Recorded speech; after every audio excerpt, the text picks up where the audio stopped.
All right. Good morning, good afternoon, or good evening, depending on where you're joining us from. It's a pleasure to have all of you here for the webinar today. My name is Todd Tucker. I'm the Managing Director for the FAIR Institute, and I'll be emceeing the event today, introducing our speakers and just getting us kicked off. I have one announcement before we jump into the webinar. So if you haven't already seen this, FairCon registration is now live.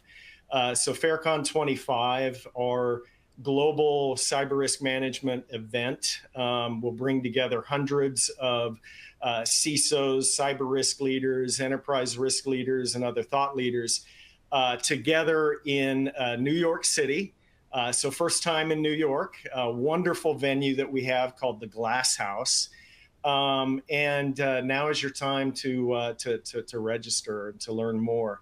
You can see that we've got this year a super early bird price.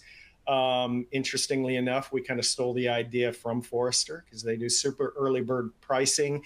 That lasts through June 30th, and then afterwards it goes up to an early bird rate, and then August 31st to the regular rate. The thing I will say is this year we fully expect it to sell out, like truly sell out. The Glass House is amazing. It's got a lot of capacity, but it's still, got capacity constraints.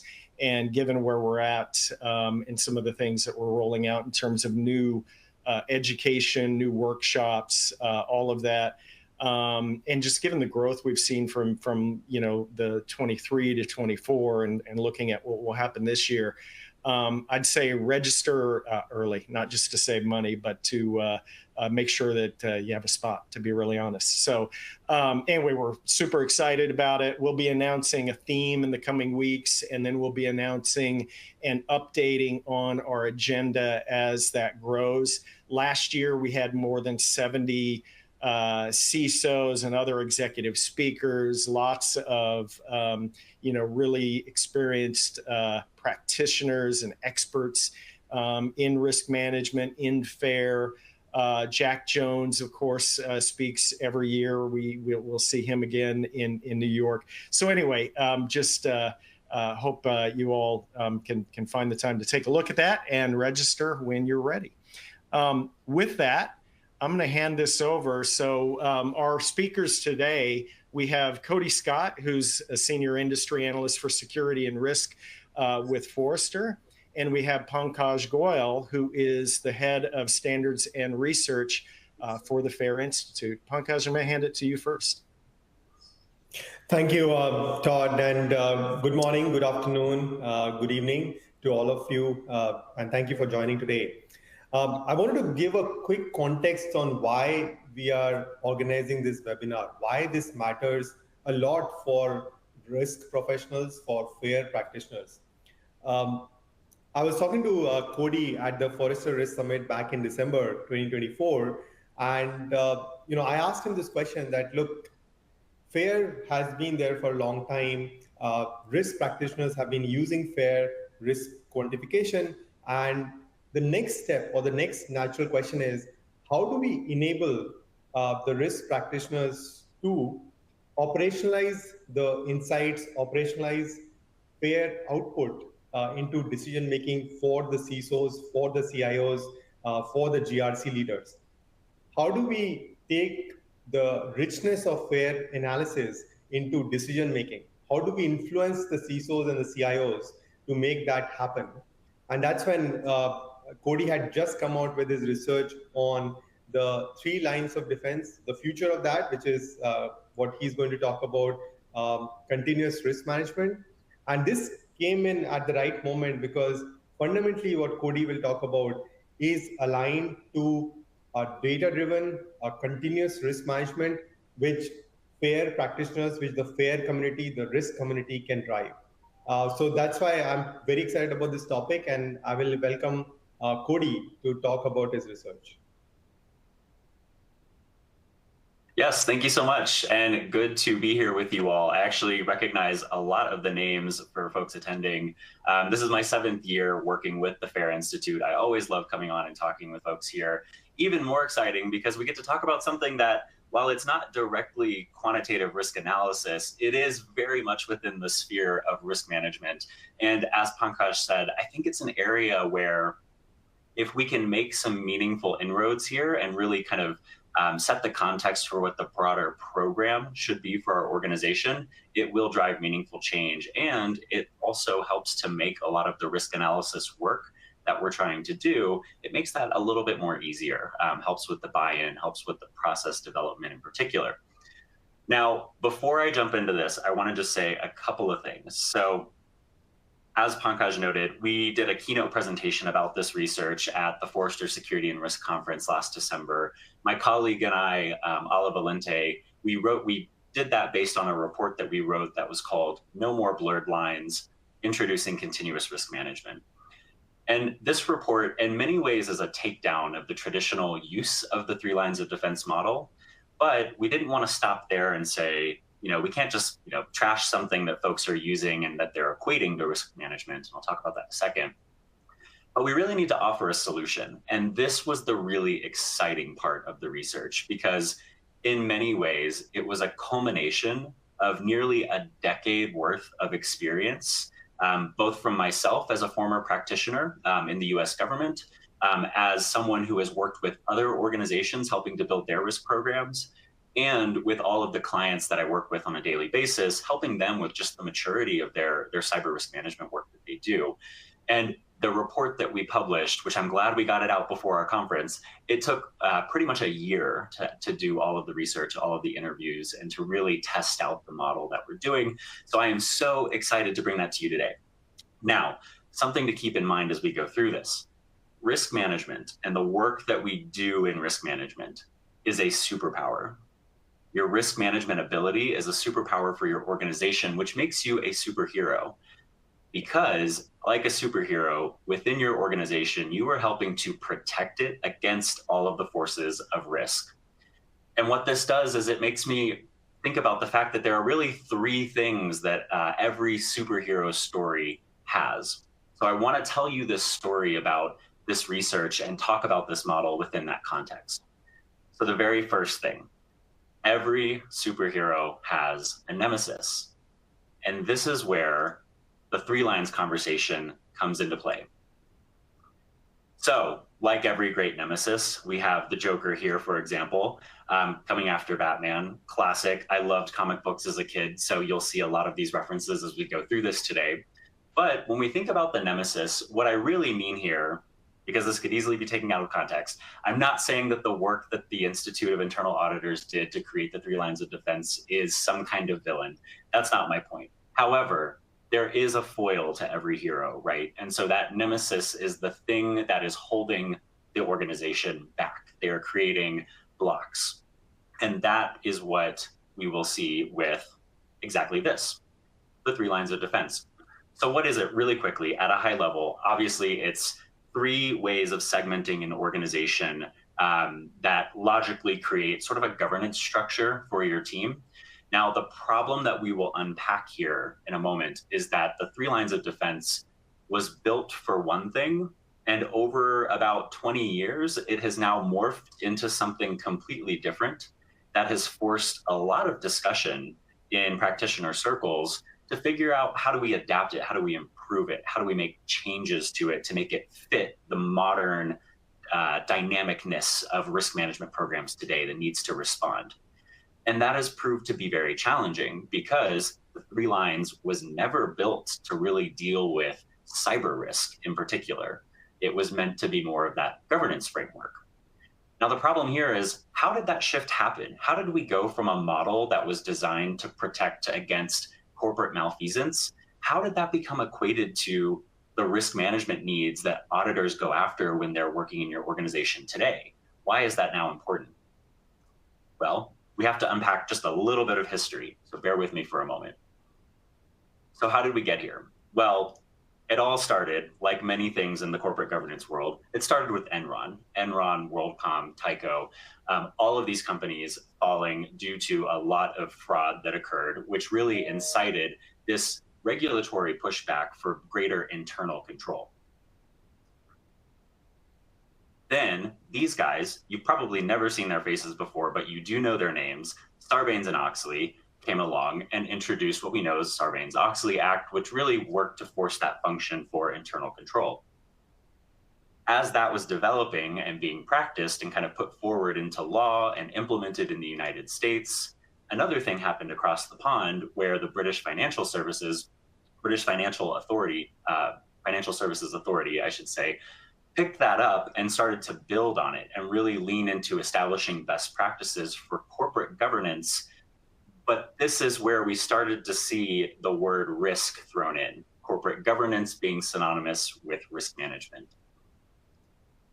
Following that, we had massive financial crisis globally that then accelerated this demand for best practice, this demand for give me something for governance because we need to protect against this again. We can't have something so devastating. And this launched people forward where companies were trying to win back customer trust and regulators were trying to regulate and bring stability back to the market, which further fueled the model's adoption. And then it wasn't until 2013 when the Institute of Internal Auditors, the auditors here, pushed that model to their entire membership, turned it into what is formally now known as the 3 lines of defense, and inextricably linked the concept with risk management. Now, again, what we mean here is, or the problem that I think is intuitive to pretty much anyone who is a practitioner in the risk management space, we fundamentally know that the 3 lines is not a risk management model. It is a governance structure that is then used to talk about how we manage risk.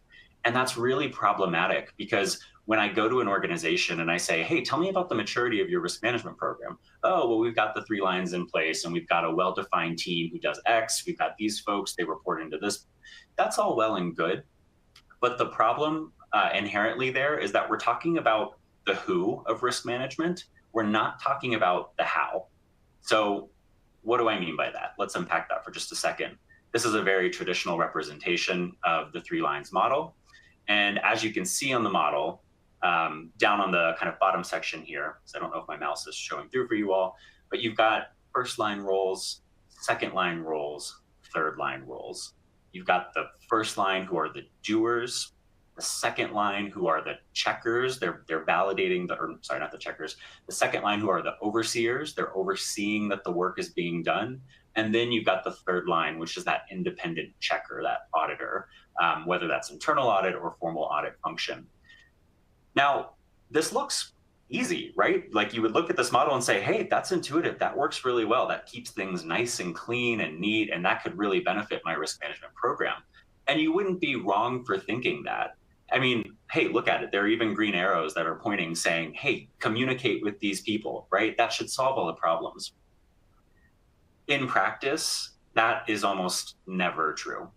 And I say that not only from personal experience running a GRC program within my former organization, that's from pretty much every GRC manager, every CISO, every CIO, and a lot of CROs that I've spoken to over the past couple of years and that my colleague has spoken to as well when we advise them on their risk programs. Now, what is that problem fundamentally? Again, the model is very simple, right? This looks easy. The reality, though, is that this is perpetuating a lot of silos because these lines are treated as independent silos. And that's exactly the problem here. Because when again, it's the who is doing the work, which means it's easy to define the responsibility, but the how is where the model starts to fall apart because the processes are so specific to every single organization.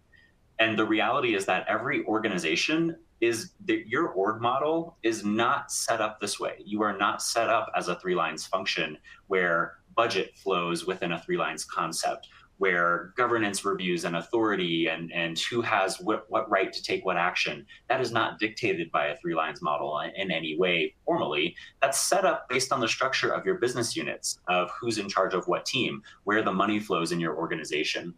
And these are very real disruptors to how the 3 lines should operate. Because again, if within this concept, The second line might have some authority. A very common problem is that they often don't have enough authority to force the first line to do what they need to do.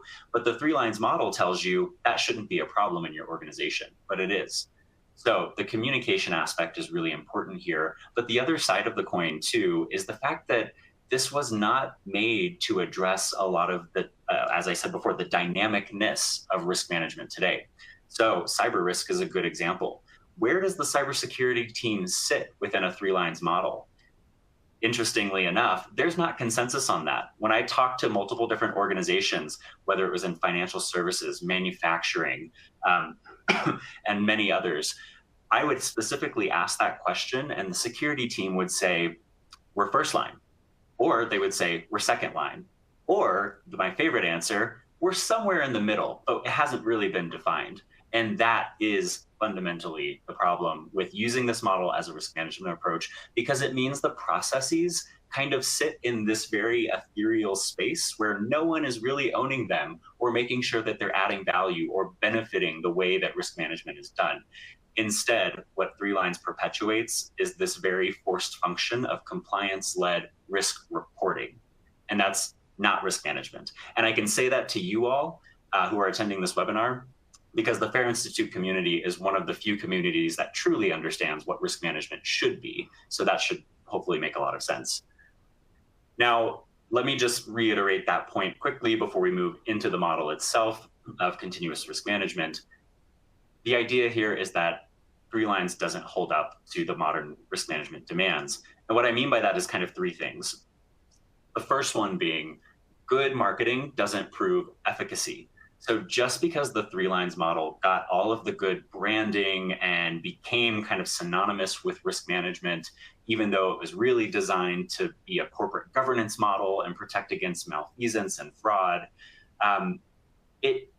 to understate that point, it's not necessarily the most efficacious, it's not the most beneficial thing for risk management processes. And a really good example of this is modern third-party risk management. There is no line for third-party risk management in the 3 lines model. So how does that get incorporated into the organization? Everyone has a different answer for that. And that's a good way to show that just because this is marketed as a risk tool or as a risk solution or framework doesn't mean that it's beneficial for how we do it today. The second piece, and this one is a little bit contentious for some folks when we were doing our research, but regulatory support does not make the 3 lines mandatory. It is not mandatory. It is a best practice, and auditors will expect you to do it, which implies that it's mandatory, but it's really not. So what are we investing in this? What are we getting out of it? Well, this is the opportunity for us to interrogate that and to try and make this work for us instead of just making it another thing we need to try and figure out and fit the square peg into the round hole. The third component here is that present popularity does not equal long-term success. So just because everyone's using it doesn't mean that it's actually going to help us. It also can be like a sunk cost situation. We can sit here and look at this and say, well, if I can just get the processes right, and if I can just get this team to have a better way of bringing data over to my other team so that we can do those reports easier, then maybe the 3 lines works for me. And sure, you can run and invest as much time and effort into that, but we're fundamentally missing a lot of the needs for risk management. And what you're doing instead is just chasing a process, and you're spending a lot of time to try and make that work without thinking about the bigger picture reason behind why we're doing risk management to begin with. And that was the impetus for the continuous risk management model. So stopping here for a moment, what does this, or yeah, go ahead. Hey, Corey, one question, which I'm almost thinking it from a risk practitioner perspective. And one of our challenges has always been to influence the decision maker like the CISO or the CIO or the GRC leader who might be in charge or who might be running this, right? So what would be your 2 or 3 point summary on why the need for change? How can, as a risk practitioner, I sell this concept internally or drive a discussion around that with my stakeholders? Yeah, so fundamentally, it comes down to the fact that, and this is terminology that's used quite a bit in the FAIR community too, but there are very real failures of risk management. And if we lean into a lot of these traditional concepts that brand themselves as risk management, all we're really doing is perpetuating failures and just trying to put band-aids over a bigger problem. Now, you can use the 3 lines however you want, but the problem is that you can't overstate the benefit it provides. It's not miraculously going to tell you how to mature your risk management program. All it's doing is putting a structure in place in your organization that you either could or could not take advantage of to benefit your risk management work.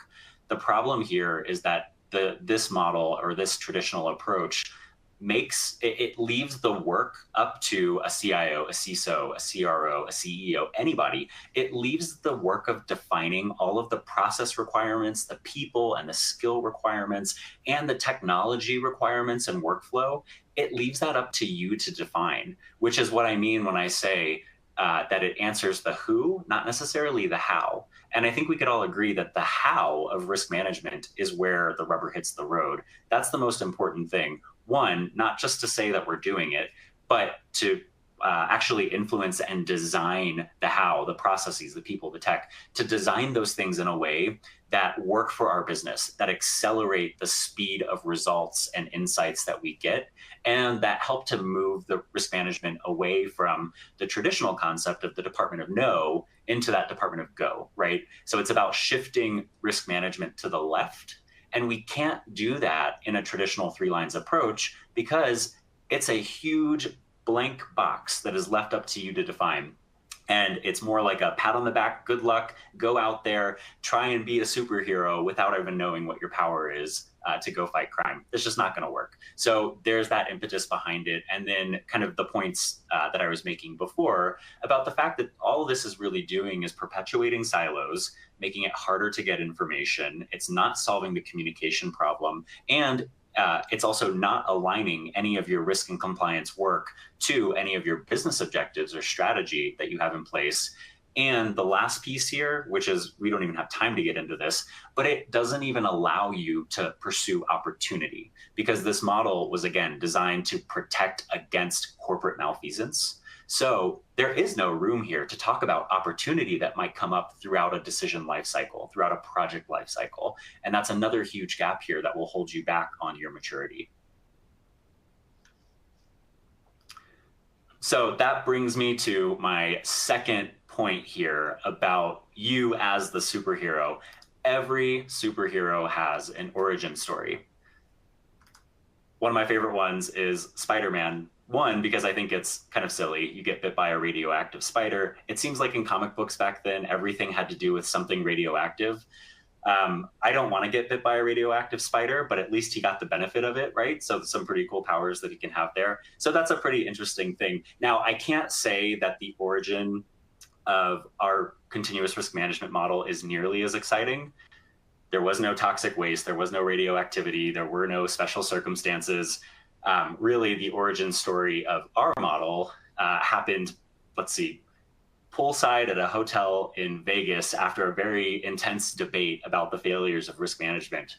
So fortunately for you all, what happened in Vegas didn't stay in Vegas because now we can bring that model to you all. But that's a little bit of our origin story. So without further ado, here is the continuous risk management model. Now, I'll let you look at this for a second before I talk about it. What we're going to go into, I'm going to walk you through the steps of this model, and we'll do it at a very high level because, again, this is meant to be more of an introduction to what continuous risk management should be, with more content coming down the road about the application side of it. And there are two key things I want to highlight here. There are two essential parts to this model, and it intentionally is supposed to look very simple. It should be very simple because this is meant to be very scalable, and that will become apparent as we go through it. But there are two key components. You'll see in the top left that there is this strategy kind of based function. There are a couple of steps that need to happen at a strategic level within the organization. And that's the piece that is usually fundamentally missing from most of the risk management work that I see in organizations today. Then there is the performance side on the bottom right, the green part. This is the performance. This is operations. This is implementation. In the security space in particular, this is where a lot of us live. This is where we work. We work in the operations and the performance side of this. But the idea is that risk and performance go together. Strategy and performance go together. We don't do risk management as an independent function for the sake of just identifying a risk and trying to say we've managed it. We do it because we're evaluating risk to something, to an objective, to a goal, and we are managing that risk subsequently within a defined appetite. This is really hard to do in practice, but most of the models that are out there today don't even try and connect those things. So we tried to say, fundamentally, there has to be a way to bridge that gap between the business decision makers and the doers. And let's take the 3 lines out of it for the moment, because frankly, most of these steps that we have to take in order to do risk management well, they require an integrated approach. You've got many of those lines represented all throughout. So why would we make them discrete 3 lines when these really need to be collaborative processes? Let's get past the defining the who does it, and let's actually define the how it gets done, and subsequently who is supporting those roles at each phase. Now, the second component that's really important about this model, you'll see kind of wrapping around the steps, you've got this thing called pursuit of value. This is fundamentally the core of the risk management model, the continuous risk management model. Because again, to repeat something I just said, we're not managing risk for the sake of managing it, because what that really means is that we're just focusing on a compliance thing without understanding the benefit of why. The pursuit of value is how you anchor your risk management work and your compliance work to something in order to demonstrate how that is adding value. So this is important. Now, pursuit of value is anything that your organization decides is worth doing. Is it worth investing resources in? Is it a new opportunity? Is it a project that we want to accomplish? Is it a new market we want to enter? Or something simple as there's a new framework that we need to, or there's a new regulation like the EU AI Act or DORA or something like that that we need to comply with. How do we pursue that? And what value does that add to our organization? And then how would we implement those requirements? The idea here is that it's meant to be scalable to the biggest kind of strategic decision you could think of to the smallest tactical decision that your organization might need to make, which is why this model is intentionally simplified in order to provide that flexibility with scale here. So I'm going to talk about the core concepts here, and let's dive into it and walk through these phases. Now, I promise I'll keep this quick so that, because there are 8 phases here, but hopefully this should come together. And if you do have questions, feel free to drop it down in the chat here. Okay, so phase 1, identify. Now, right off the bat, this is about going back to that point about pursuit of value. Again, we need to root our risk management work into something that the business decides is worth doing, or we need to understand the business case. We need to understand why we're doing something. And this is project management 101. This is strategy management 101. And what you also will notice as we go through this model is that it is intentionally multidisciplinary. We draw on project and program management, change management, risk management, and performance management concepts are all baked into how this model works. So in the identify piece, we're not even thinking about the risk operations work that our team needs to do at this point. We are talking at the strategic level. This is your ideation. This is the project, the initial kind of project idea, and that leads into the design phase that you're going into. But again, what is that pursuit of value? What do you expect to accomplish? What are those goals that are worth pursuing? Phase 2, plan. And side note, as I'm going through this should be intuitive. If it is intuitive and you're nodding your head and you're saying, yeah, that makes total sense, let's move on, Cody, then you are in the right space and you are understanding this model. Obviously, the rubber hits the road when we apply it to different decisions, and we'll talk about that in a moment too. Now, phase 2, plan. So plan the risk strategy and governance approach. Now, this is where we start to bring in risk. I said before that a major change that needs to happen in the risk management space is shifting risk management left in our organization. It can't be the thing that the risk assessment that gets done, months and months after a project has already gone forward. And it also can't be a single point in time assessment that's done. So we have to introduce that early. And that's where we come to now. So we start to create a plan. We've defined what those objectives are. Maybe we've set some milestones initially. Here we ask ourselves for the first time, what are the risks associated with meeting those objectives? I want to launch a new product, or maybe I want to acquire a company. All right, well, right off the back, back of the napkin math here, what would be some of the risks that we would need to consider at a strategic level associated with that venture? This is where we're slowly building the risk management muscle and introducing the concept of risk-based planning into the approach. That leads us to phase 3. So in phase 3, analyze. Now, this isn't risk analysis. Let me be very clear here, because we're still in the strategy side of the model. So analyze here is about analyzing the business context, analyzing the opportunity that you have identified to really make sure that it's feasible for the business to go after. So this is where things like due diligence happen. And usually, again, for most of the risk management work we do day to day, this is something that's completely devoid of the work that we do. This is decided by a committee. This is done by a strategic project team. This is something that is done in a vacuum, and then the results are eventually handed to us as a set of compliance requirements or control changes that we need to make. So this is a really important piece because, again, the risk management folks need to be brought into this conversation. So we've got assessment and due diligence. We're translating those goals into something that can become a project to meet those goals, to realize that opportunity. So here we're building that business case, we're developing some initial project plans, and it's all based on those risk-informed inputs. Then we move into project design. So in the design phase, we start to formalize what that project plan would be. We also, because we've been identifying risks, and again, the risk identification piece is happening at every phase in this model. And we're reiterating on what those risks are as we move through, because we want to make sure that we're not missing something. So we've identified what those risks are. At this point, we're deciding whether to accept, transfer, or mitigate risks. And in that design piece, we are starting to design what those mitigations would look like. Now, there are two components here. There's the project design, which is project requirements. What are the overall project requirements we need to meet, and the milestones, schedule, budget, all of that. But that is deeply linked with the risk management and risk mitigation design, because in order to realize those project objectives, you have to put controls in place. And that's where the conversation really starts to come together. And that's where the benefit really shines with having the risk folks working alongside the strategy level. So here we're proposing our initial control baseline as the output. And that is where we, in our traditional risk management circles, this is usually the point where we start to get the information, right? Because this is saying, hey, I need you to go process all of these firewall changes.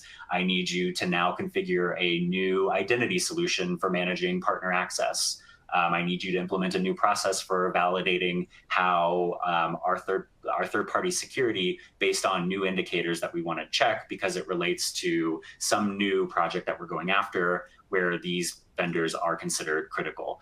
Whatever the case may be, this is where it starts to become more practical on the operations side. But a really important thing here, and again, this is what we call the innovation of this model too, is the emphasis on inflection points. This is where a decision is made. Now, this leans into formal project management methodology. And again, the formality with which you apply this will vary based on your organization.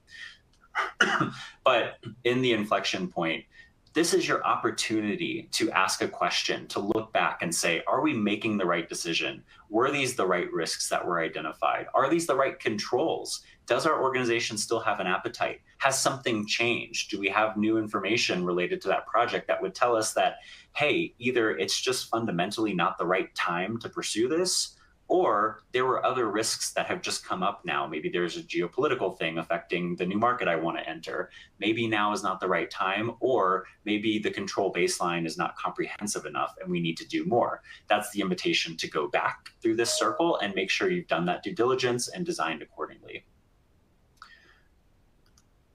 So once that formal approval happens, that's your on-ramp or off-ramp opportunity, that's where we move into the implementation. Now, this is where we're all very familiar with, traditional risk management work. The implementation is implementing your controls. This is and then moving into all the subsequent work you do to evaluate their effectiveness.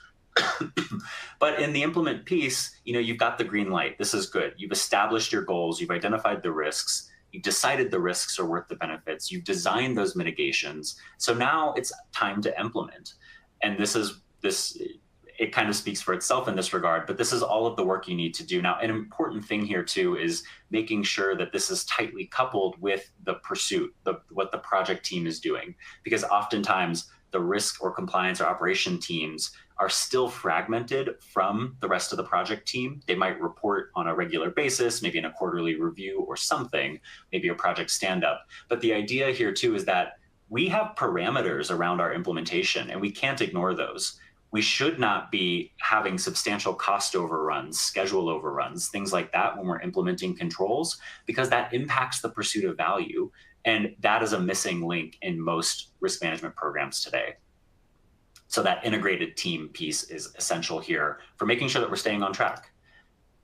Now, as we implement, the thing that always happens is stuff changes, right? Things change as we go through. Plans never reflect reality perfectly. Change is constant. So as I'm implementing a control, maybe I run into a situation where all of a sudden I realize this configuration on this technology is not actually feasible. Or if we did this configuration change, the cost of maintaining it now is astronomical and we had no idea in our original planning. We need to put in other compensating controls. So the respond section here is where we respond to deviations from that control baseline. And this happens by testing. We have to test our controls to make sure that they're being implemented correctly. And then we also have to understand, are there other technical situations? This is where, anyone in the security space, we know that this happens because it's configurations, it's new technologies, it's access requirements. It can be a myriad of things, but it's the need to understand and reflect on compensating controls and to have a way to make sure that they're still within our risk appetite. So as we're starting to near towards the end, another essential component of this model that frankly is undervalued in most risk management models out there today, measure. A lot of frameworks will say measure or assess or, they'll maybe lump this in with monitor or they'll talk about metrics. That's fine. But really what we're proposing in a continuous risk management model for it to be truly beneficial is that you need a risk measurement system. So there has to be some maturity in your measurement. And this is directly where something like risk quantification and quantitative analysis becomes really important because, again, what we have to do is assess the risk management performance of the mitigations we've put in place. How well are they operating? Are they operating as intended? Do we need additional compensating controls? Have the controls we've implemented reduced risk to the level that we hoped it would? Or are we missing something?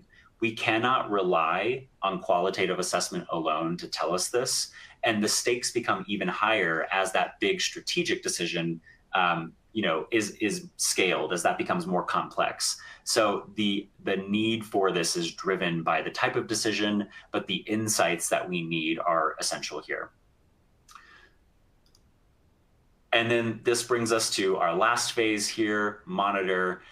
This is where we are receiving all of those outputs. So the outputs of our measurement system, any additional signals, risk intelligence, external data, events, anything we're tracking, indicators that we might have internally about operations, about strategy. We need all of that data to come together. And again, this is another area where a lot of organizations tend to be lower in maturity because it's hard to do. but this is where technology could really solve a lot of the problems.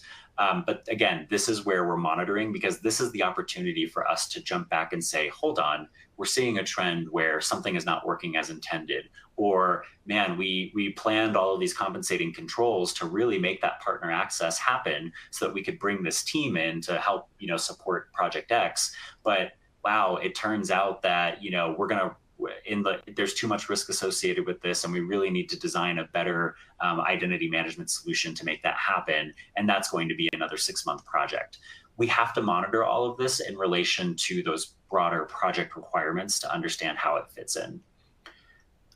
And we can't just sit there and say, we can't admire the problem. We can't just study the problem. We have to do something about it, which is where it brings us back to the final component, which is our second inflection point.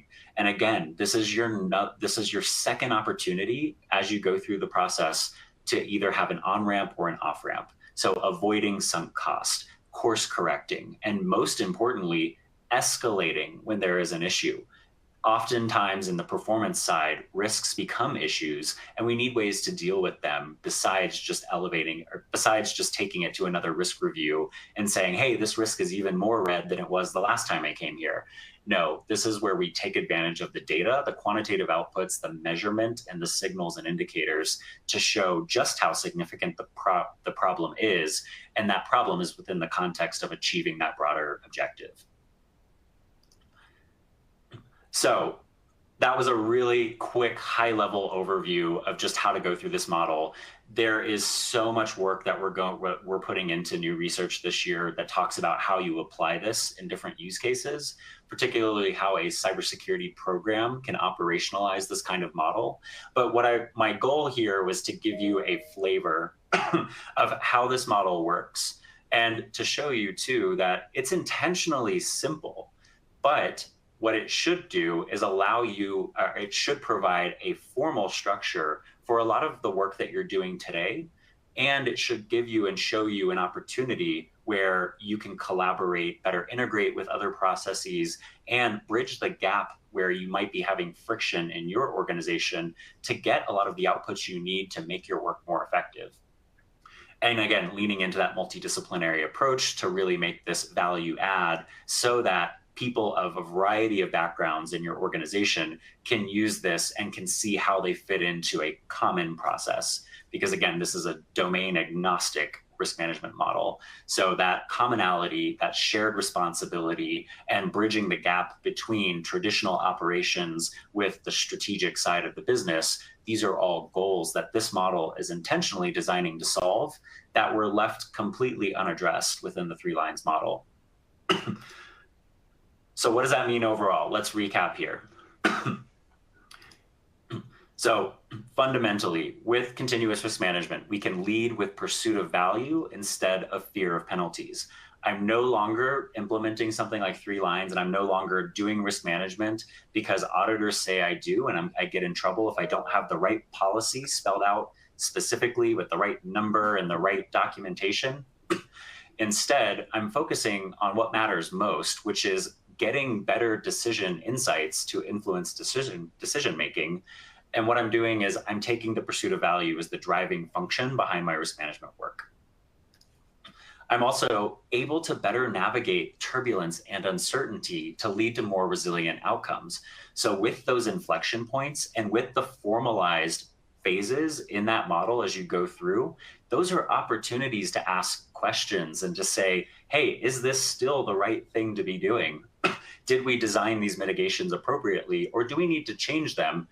And again, most organizations don't have that opportunity because the speed they're working and the lack of communication structure in place makes it impossible to raise these on a continuous basis. But the modern demand for risk management is that we need a continuous feedback loop.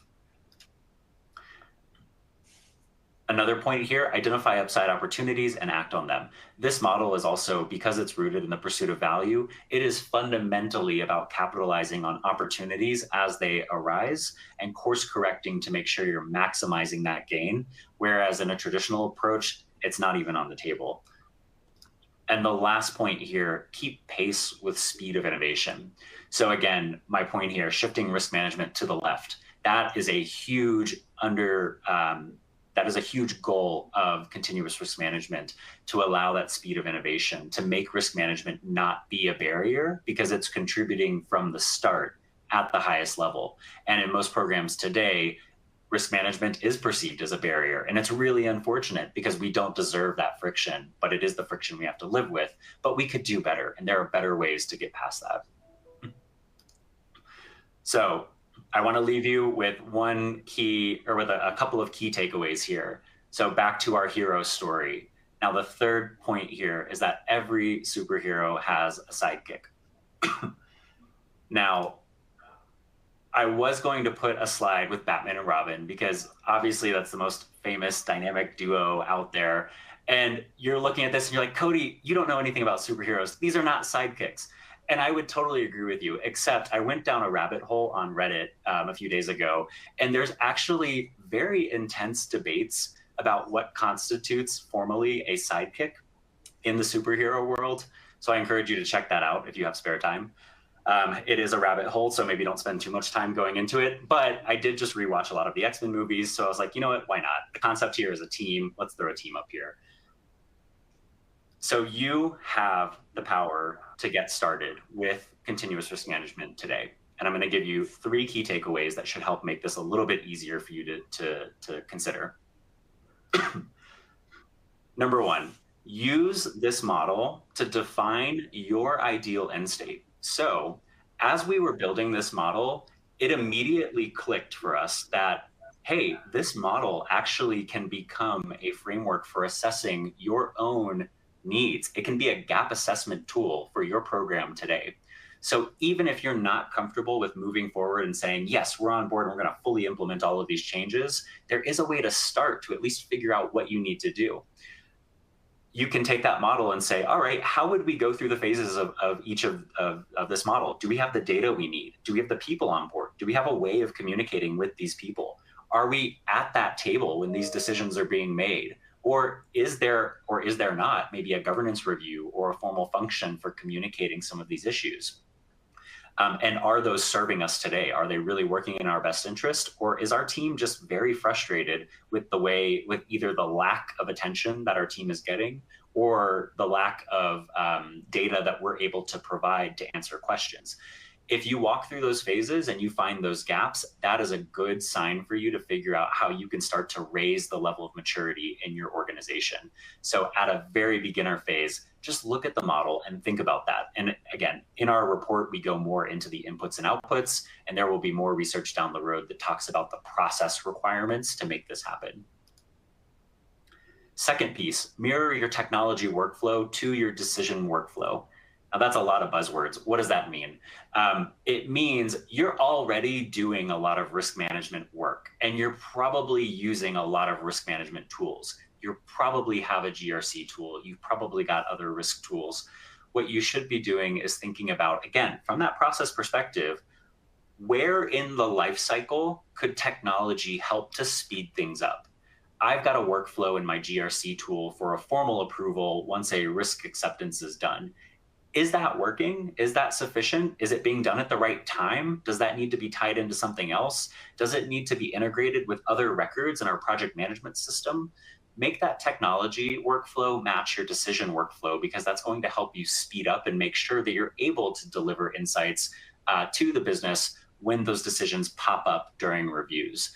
I'm oversimplifying this. This gets much more complicated depending on the types of decisions that you have to make, but we can't ignore the role of technology, and the technology that we have in place shouldn't be a repository for data. It should be driving insights and driving action.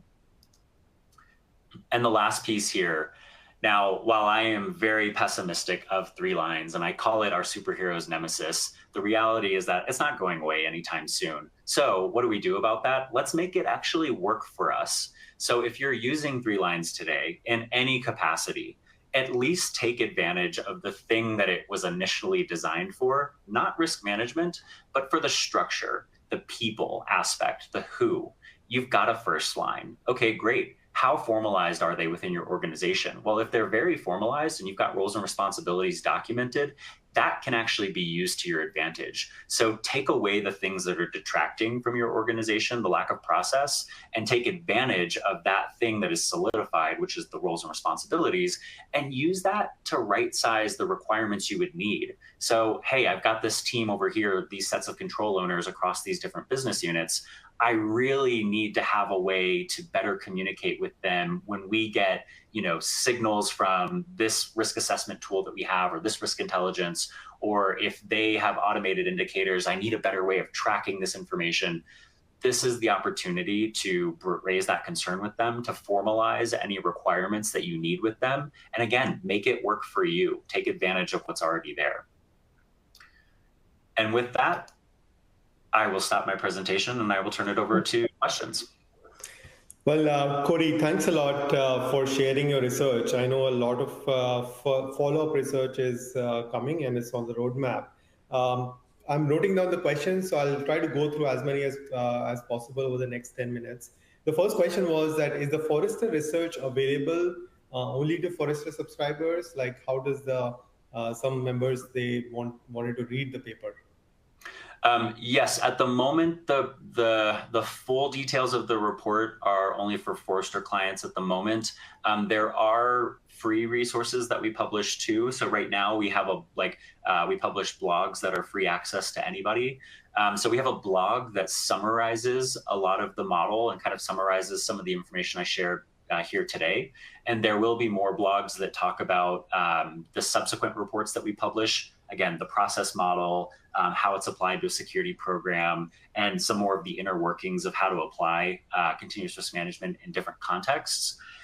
There will always be free blogs that talk about that. And like today, where we're doing a webinar, there will also be other kind of public engagements where we talk more about this model. So for example, if any of you are going to RSA this year, Ala Valente and myself will be running a track session where we'll dive a little bit deeper into this model as well. So there's always those things to look out for, and there's going to just be a ton of content that comes from us. So the reports, yes, but there will be other resources. Okay, and Todd, you will share the slides after this meeting with the registration. Yes, we'll send that as a follow-up. You should be able to download them through the interface, but I can't see. I've had somebody say they couldn't do it. So if you're not able to, we'll send the link afterwards, so you'll have it that way. Perfect. Okay. Next question is from Zach at Equinix, and his question is, just the idea of shifting InfoSec left is great in theory, but incredibly challenging in practice. How do you recommend us InfoSec risk practitioners, leaders, going about driving this significant change in mindset that will require stakeholders across all the three of the lines to buy in and adopt? I love this question. This is great. And I wish we could spend all day talking about this. Maybe this is a follow-up webinar or conversation that we do to explore it. There's so much to do in this space, really. I mean, because we're talking about really broad change management actions that have to happen. And look, the reality too is that there's no single key, no single answer to make that happen. How you do this, though, is through a planned transformation of regular engagement with stakeholders, being able to find new ways to communicate the risk in your organization, most importantly, putting business context around the risk you identify. What I have found in my own practice and in working with folks is that when you start to really focus on the risk assessment piece and how you rethink how you communicate the results of an assessment, that can start to change the minds of more of the non-technical stakeholders and other business units in your organization to make them understand the why. The problem for most folks in an organization when they deal with the InfoSec team, when they work with the cybersecurity team internally, is that the cybersecurity team comes across, I hate to say this, as people who are running around with their hair on fire. And it seems like everything is bad, the sky is falling, everything is the biggest possible problem. You, control owner over here in the HR team, system owner, whoever you are creating the most significant major cyber risk for our organization we've ever seen. And that just can't be the way that we communicate, right? We need to put it back in terms of how is this impacting, for that HR person, for example, how is this impacting your ability to bring in new candidates, to make sure that you're meeting HR obligations or requirements, or to make sure from a more strategic perspective, how the company is able to acquire talent or maybe meet its obligations at a strategic level. We have to start thinking that way. So that, to that question, how is that done? Well, it's through the risk assessment process. It's through regular conversations with these people. I mean, actually going and talking to people, which can be really hard to do. I mean, that was a huge problem in my organization too in the past, just having the time to do that. And then I also have to mention the role of technology too. So making it easier for non-technical folks to see physically what you're talking about. When there is a problem, how do they respond to it? Make the engagement easy, take the friction out of it, and it will make them start to trust what you say a little bit better. I wish we could go so much deeper into that because there's so many more things to talk about, but I think at a very high level, I would look at those broader kind of transformative actions that I could take in a leadership role. And just one thought on this, Cody, is in my experience, I've seen that having a uniform view of data across different stakeholders can also help drive this conversation, because the change management might be enforced or might be accelerated if the data visibility is there. So I think that's fundamentally the three lines of defense can merge together into continuous risk management based on a single view of data. So that's another angle that I've seen. Another question from Ruben from NFCU is, this model appears intuitive from a risk management perspective. In the context of board reporting, how do you propose leveraging this approach versus the traditional three lines of defense or three lines of assurance to provide confidence over strategic and business objectives? So, and then, again, another great question. In the context of board reporting, so this model actually is not radically different from a process that other teams are using to generate the outputs for board reporting, right? The board is not necessarily going to be interested in the inner workings of this model and how you arrived at the assessment. They are, however, going to be interested in the quality of the outputs. So when I am escalating a thing, when I'm saying that there's now a serious issue, they care, one, do they trust that that's truly an issue? So can they trust the outputs? So that's where we need to be able to speak to the quality of how we've implemented the model. They also are going to care about what kind of insight. Is this affecting the things that boards care about? Is it affecting the strategy? Is it affecting revenue in some way? Is it affecting their ability to continue to operate or to meet new opportunities or objectives that are top of mind for the board? What this model is doing is putting rigor in place for organizations that often struggle to go through this. And one of the other things about this model that I didn't touch on before is that, again, you can apply it as formally as you want to. It's intentionally designed for you to keep going around and around the racetrack, but you don't necessarily have to stop at every single phase as you're going around. And again, that's because it really should be driven by the context of the decisions that you're trying to support. So if I got to that second inflection point, for example, and really the issue is just, hey, there might be a 3-month delay for this project because we're waiting on a contract to get put in place for, some new service that we're bringing on board as a mitigation plan.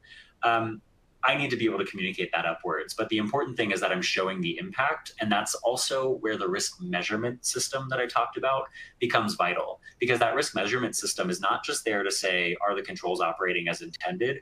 That's also supposed to tell you the business context. It's supposed to tell you what is the risk exposure to the business based on this overall project?